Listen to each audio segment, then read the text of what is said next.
हरे कृष्णा। आज हम 9वें अध्याय का पहला श्लोक पढ़ेंगे 9.1। श्री भगवान उवाच इदं ते तु ते गुह्यं ततं प्रवक्ष्यामि अनसूयवे ज्ञानं विज्ञान सहितं यत् ज्ञात्वा मोक्षसे अशुभात्। श्री भगवान कह रहे हैं, हे अर्जुन, क्योंकि तुम मुझसे कभी ईर्ष्या नहीं करते, इसलिए मैं तुम्हें यह परम गुह्य ज्ञान तथा अनुभूति बतलाऊंगा, जिसे जानकर तुम संसार के सारे कलेशों से मुक्त हो जाओगे।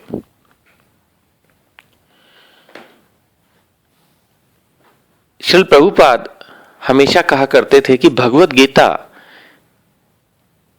मुख्यतः भक्ति कैसे की जाए इसके बारे में चर्चा करती है। भगवान की इंस्ट्रक्शंस को सिंपल लैंग्वेज में हमें प्रोवाइड करती है।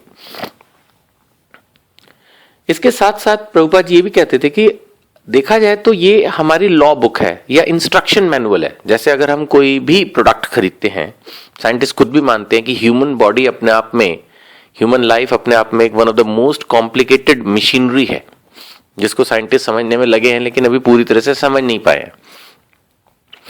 यही रीजन है कि अगर ये बिगड़ जाए तो कभी तो ठीक कर लेते हैं, नहीं तो उसको अलग अलग बीमारियों का नाम दे देते हैं। कैंसर हो गया जी, ये हो गया जी, वो हो गया, ऐसे नाम बना दिए हैं, जिसका एक जनरल फोबिया भी क्रिएट कर दिया गया वर्ल्ड ओवर कि भाई ये तो ऐसी कोई बीमारी होगी जिसका कोई इलाज नहीं है। मतलब कि हमारी ह्यूमन बॉडी में lot many time non repairable damages problems हो जाती हैं और फिर हम नहीं ठीक कर पाते, वॉट एवर साइंस में बी एडवांस्ड।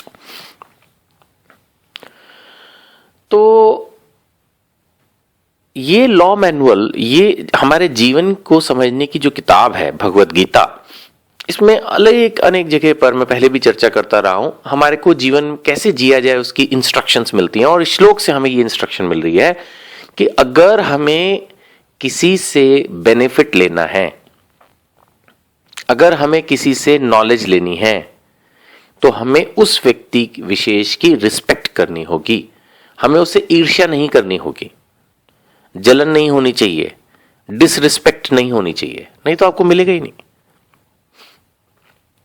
बहुत सारे लोग सोचते हैं कि भगवान ने अर्जुन को ही क्यों चुना अपना ज्ञान देने के लिए, जबकि वो तो एक साधारण, देखा जाए वैसे तो वो साधारण थे ही नहीं, उस चीज को छोड़ा जाए तो, लेकिन जो वो लीला चल रही थी उसके हिसाब से वो एक साधारण घरेलू पुरुष थे, उनकी पत्नी थी, बच्चे थे। जबकि बड़े बड़े सन्यासी जो हर समय भगवान के उसमें लगे रहते थे, भगवान ने उनको क्यों नहीं चुना अपनी नॉलेज देने के लिए।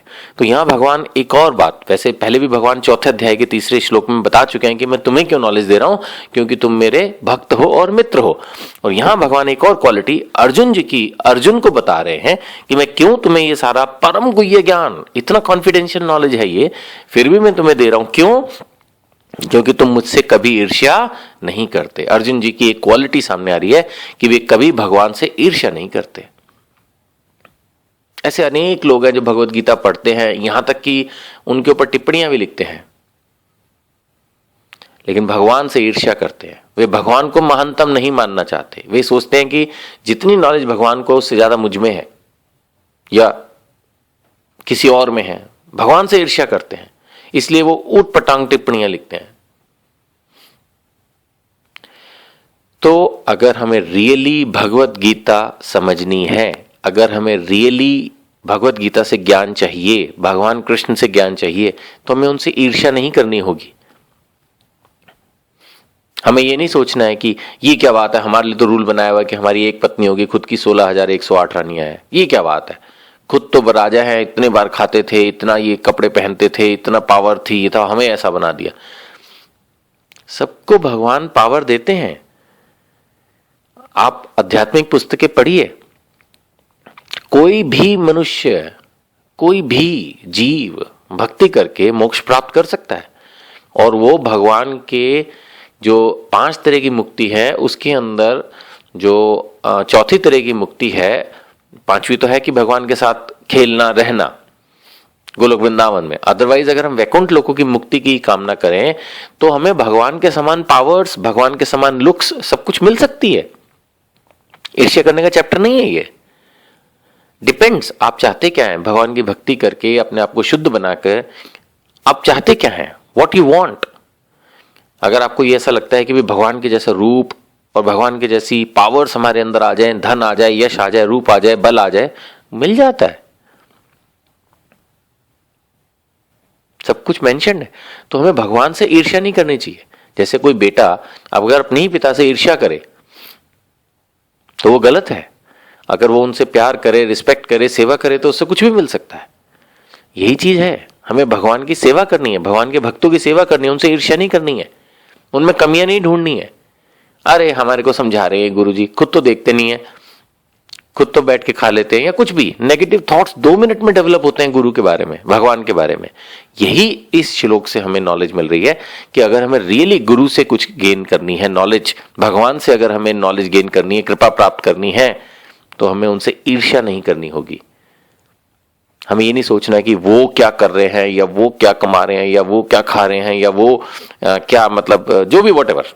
हमें अपने अंदर देखना है, हमें हम्बल रहना है, हमें सेवा का भाव रखना है, तो हमें वहां से परम गुह्य ज्ञान की प्राप्ति होगी। जैसा कि श्लोक में भगवान कह रहे हैं कि तुम मुझसे ईर्ष्या नहीं करते, इसलिए मैं तुम्हें परम गुह्य ज्ञान और अनुभूति बतलाऊंगा। जब किसी को विश्वास हो, भगवान तो सबके अंतर्यामी है, सबके अंदर क्या है जानते हैं, गुरु अंतर्यामी होते हैं, सबके अंदर क्या चल रहा है जानते हैं। जब वे जानते हैं कि इस पर्टिकुलर जीव के अंदर मेरे प्रति कोई ईर्ष्या नहीं है, सेवा भाव है, तब वो उसे कॉन्फिडेंशियल नॉलेज प्रोवाइड करते हैं। हरे कृष्णा।